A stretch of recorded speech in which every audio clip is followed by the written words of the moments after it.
오늘은 마태복음 6장 5절부터 6절에 있는 말씀을 가지고서 함께 나누도록 하겠습니다.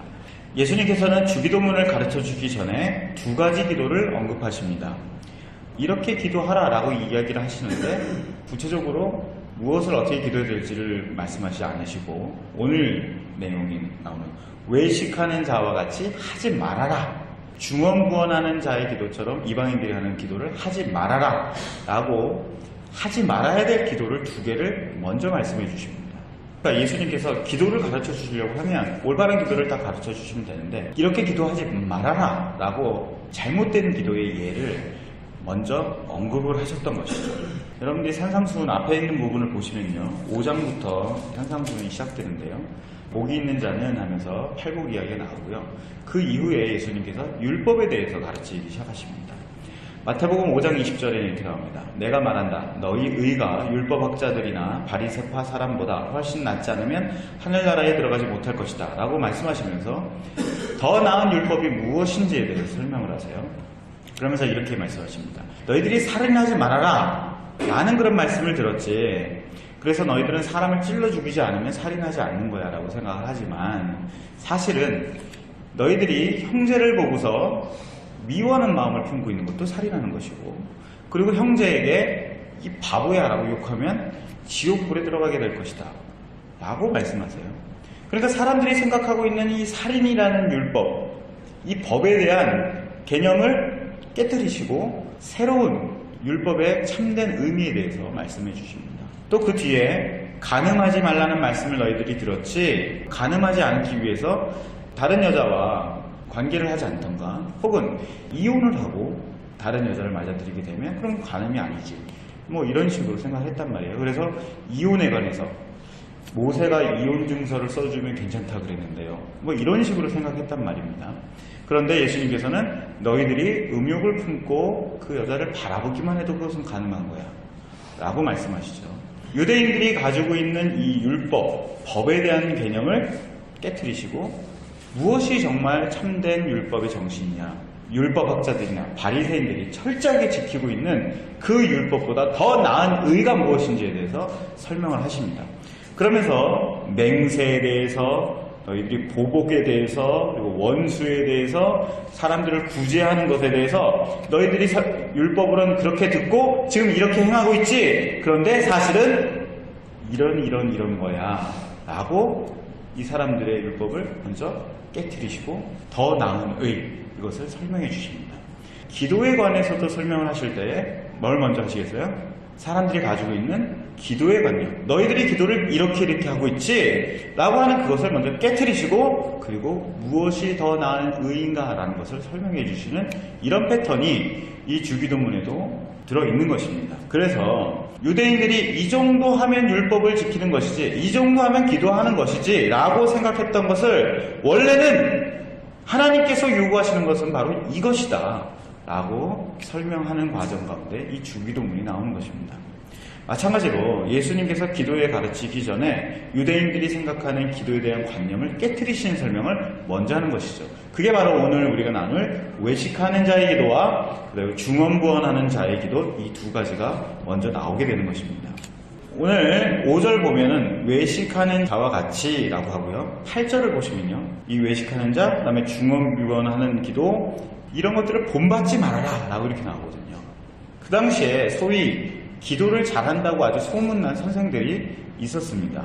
다른 사람들에게 기도의 모델이라고 여겨지는 그런 사람들이 있었던 것이죠. 유대인들이 바로 그 사람들이 기도하는 것을 보면 와, 정말 기도 잘한다, 나도 저렇게 기도해봤으면 좋겠다, 나도 저렇게 기도해야지 라고 이렇게 닮고 싶어하는 그런 모델이 될 만한 사람들이 있었다는 것이에요.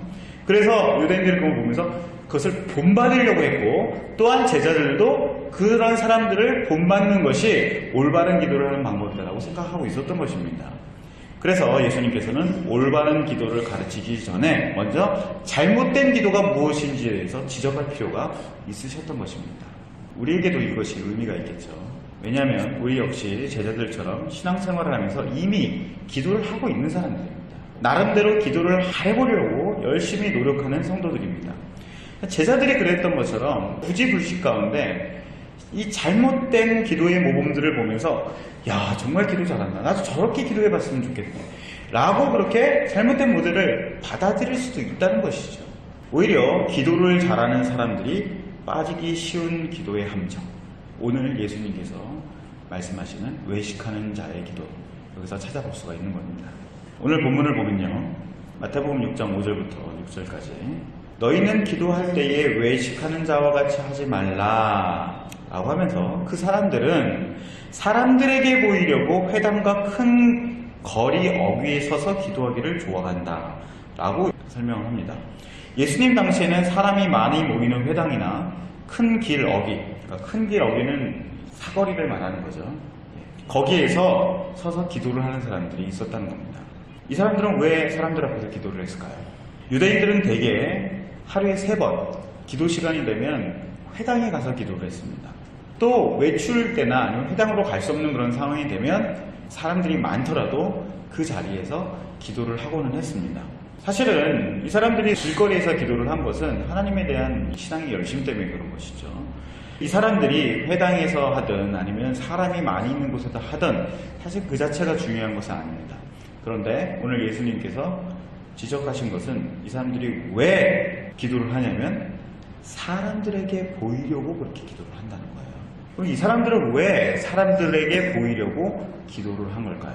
우리는 상식적으로 기도라는 것은 하나님 앞에서 하는 것이다 라고 알고 있는데 많은 사람들이 저 사람들은 사람이 많은 곳에서 기도하는 사람들이야 라고 할 정도로 사람들이 많은 곳에서 기도하기를 즐겨했을까요?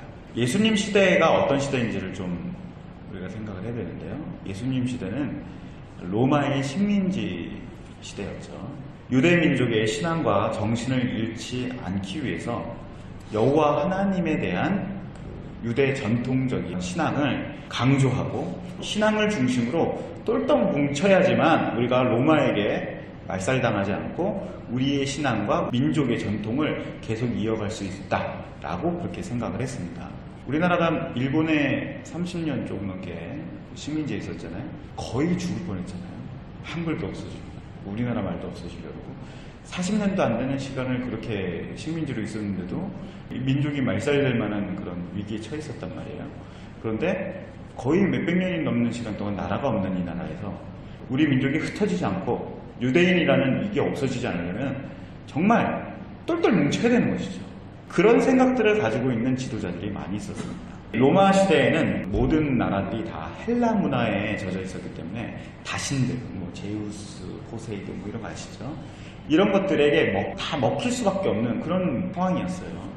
이 유대 민족의 신앙과 정신을 지도하고 이끌어가는 위치에 있는 사람들은 신앙의 문제, 유대 민족 전통의 문제, 이것들을 상당히 중요하게 여겼습니다. 이 사람들이 바로 바리새인과 율법학자들인 것이죠. 이들은 유대 민족들의 올바른 길을 이끌어가야 된다라고 하는 그런 사명감을 가지고 있는 민족의 지도자들이었습니다.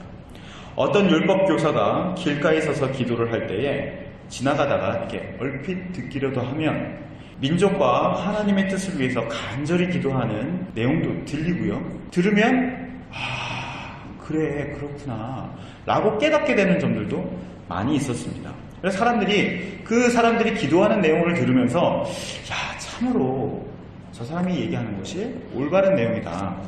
우리 민족을 위해서 기도를 하려면 바로 저런 내용을 가지고서 저렇게 기도해야 되는 거구나. 하나님 앞에 저렇게 해야 되는 거구나 라고 배우게 됐던 거죠. 이들은 유대 민족을 교훈하고 계몽하기 위해서 내가 지금 기도하는 것을 듣고 무엇이 중요한지 하나님 앞에 우리 민족이 살아가야 될 것이 무엇인지를 배우고 깨달아라 라고 하는 의도를 담아서 사람들 앞에서 기도를 했던 것입니다. 그러니까 그 사람들은 기도를 한 것이지만 그 사람들의 의도는 기도라는 형식을 가지고 사람들을 가르치는 거예요.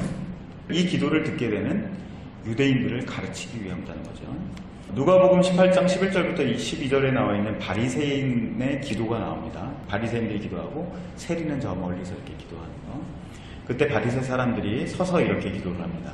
하나님, 저는 다른 사람, 즉 사기꾼, 죄인, 간음을 행하는 자와 같지 않고 이 세리와 같지 않은 것에 감사를 드립니다. 저는 일주일에 2번씩 금식하며 모든 수입의 11조를 바칩니다.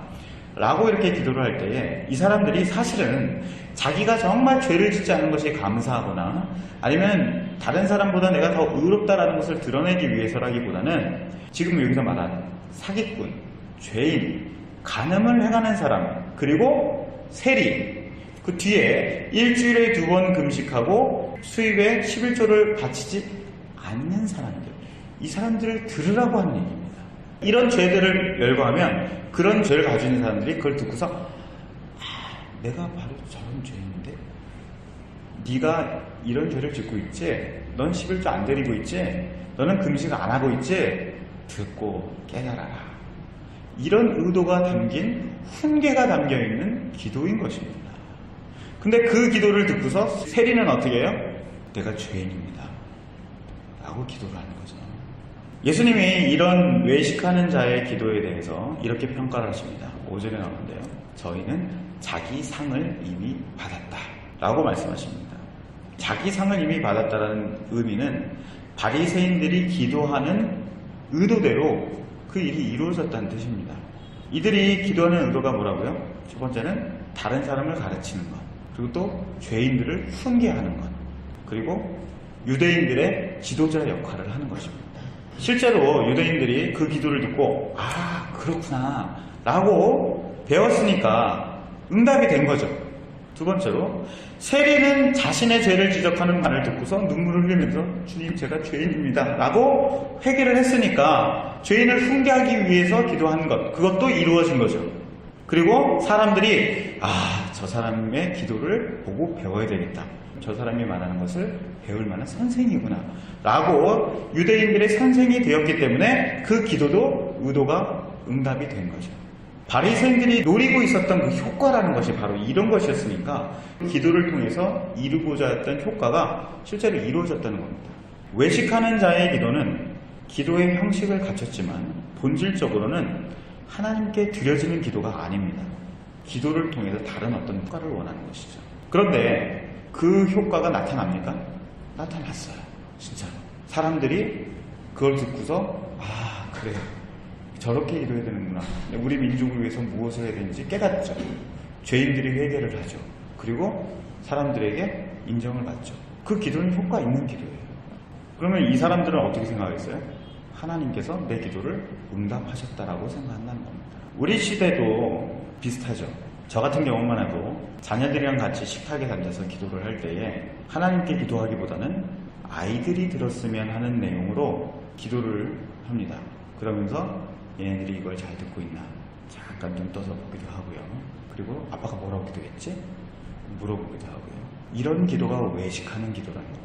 이런 종교적인 외식을 보면서 자라는 자녀들은 그렇게 기도하는 것이 옳은 거라고 생각하기 때문에 외식하는 기도를 배우던가, 부모의 위선을 감지하고 기독교는 위선적인 종교다 라고 교회를 떠나가게 되겠죠. 그러면 예수님께서는 어떻게 이 기도에 대해서 해결책을 제시하셨는가? 6절에 나옵니다. 너희는 기도할 때에 골방으로 들어가라. 첫 번째는 골방으로 들어가라는 것입니다. 골방에 들어가서 문을 닫아라 라고 말씀하십니다. 사람들에 대한 교훈적인 효과나 사람들의 인정을 얻으려는 기대를 전혀 이룰 수 없도록, 아예 그런 것들은 시도조차 할 수 없는 곳, 그런 곳으로 가라는 겁니다. 그런 의도를 아예 갖지 말고, 그런 의도가 만약 마음에 생기더라도 끊어버리라는 거죠. 철저하게. 기도할 때에 내가 지금 하나님을 향해서 말씀을 드리고 있는 것인지, 아니면 내가 지금 사람들에게 이야기하고 있는 것인지, 내가 하나님께서 이것을 들으실 만한 그런 내용을 기도하고 있는 것인지, 아니면 사람들에게 들려주고 싶어하는 내용을 기도하고 있는 것인지, 이것을 잘 생각하고 아예 그런 의도를 싹수부터 끊어버리라는 얘기입니다. 골방으로 들어가라. 두 번째, 들어가 문을 닫고 은밀한 중에 계신 하나님께 기도하는 거예요. 하나님께서 지금 어디 계시는지, 어떤 것을 들으시는지 그걸 먼저 알아야 된다는 거예요. 하나님 계시는 곳이 어디예요? 은밀한 중에 계신다는 거예요. 은밀한 중에 보신다는 거예요. 하나님은 은밀한 중에 계세요. 은밀한 중에 보시는 분이에요. 너희들이 하나님이 어디 계시고 무엇을 보시는지를 안다면 지금 너희들이 외식하는 자의 기도와 같은 그런 기도를 해서는 안 된다는 거죠. 은밀한 중에 계시기 때문에 우리는 은밀한 중에 들어가야 됩니다. 은밀하게 보시기 때문에 은밀하게 기도해야 된다는 겁니다. 하나님이 어떤 분인 줄 아는 것, 주님께서 제시하신 해결책 중 하나입니다. 마지막으로 내 아버지께 기도하라. 또 내 아버지께서 갚으시리라 라고 말씀하시는데요. 우리의 기도를 들으시는 분은 바로 너의 아버지다 라고 말씀하십니다. 기도는 사랑하는 아버지와 생동감 넘치는 인격적인 대화이지 어떤 목적을 이루기 위한 수단도 아니고 다른 사람에게 영향력을 끼치려는 종교 행위가 아닙니다. 주님께서는 우리가 기도를 통해서 바로 이런 것들, 골방에 들어가서 하나님이 어떤 분이신지 은밀한 중에 계시고 은밀한 중에 보시는 분이라는 것을 알고 너희 아버지라는 것을 알고 기도해라 라고 말씀하십니다. 바로 우리도 기도를 통해서 이런 것들을 먼저 추구해야 될 것입니다. 사랑하는 성도 여러분, 우리가 기도를 할 때에 정말 우리가 사람에게 들려주고 싶어하는 기도를 하는 것인지 아니면 정말 우리가 하나님께 기도를 하는 것인지 하나님이 어떤 분이신지 알고 기도하는 것인지 내가 하나님과 정말 친밀한 교제를 누리면서 기도하고 있는 것인지를 살펴볼 때에 우리가 외식하는 자의 기도로 빠질 만한 이런 함정에서 우리가 벗어날 수 있게 되는 것이죠. 우리의 말씀을 통하여서 우리의 기도와 우리의 생각과 우리의 신앙들이 한층 더 올바른 길로 나아가기를 간절히 바랍니다.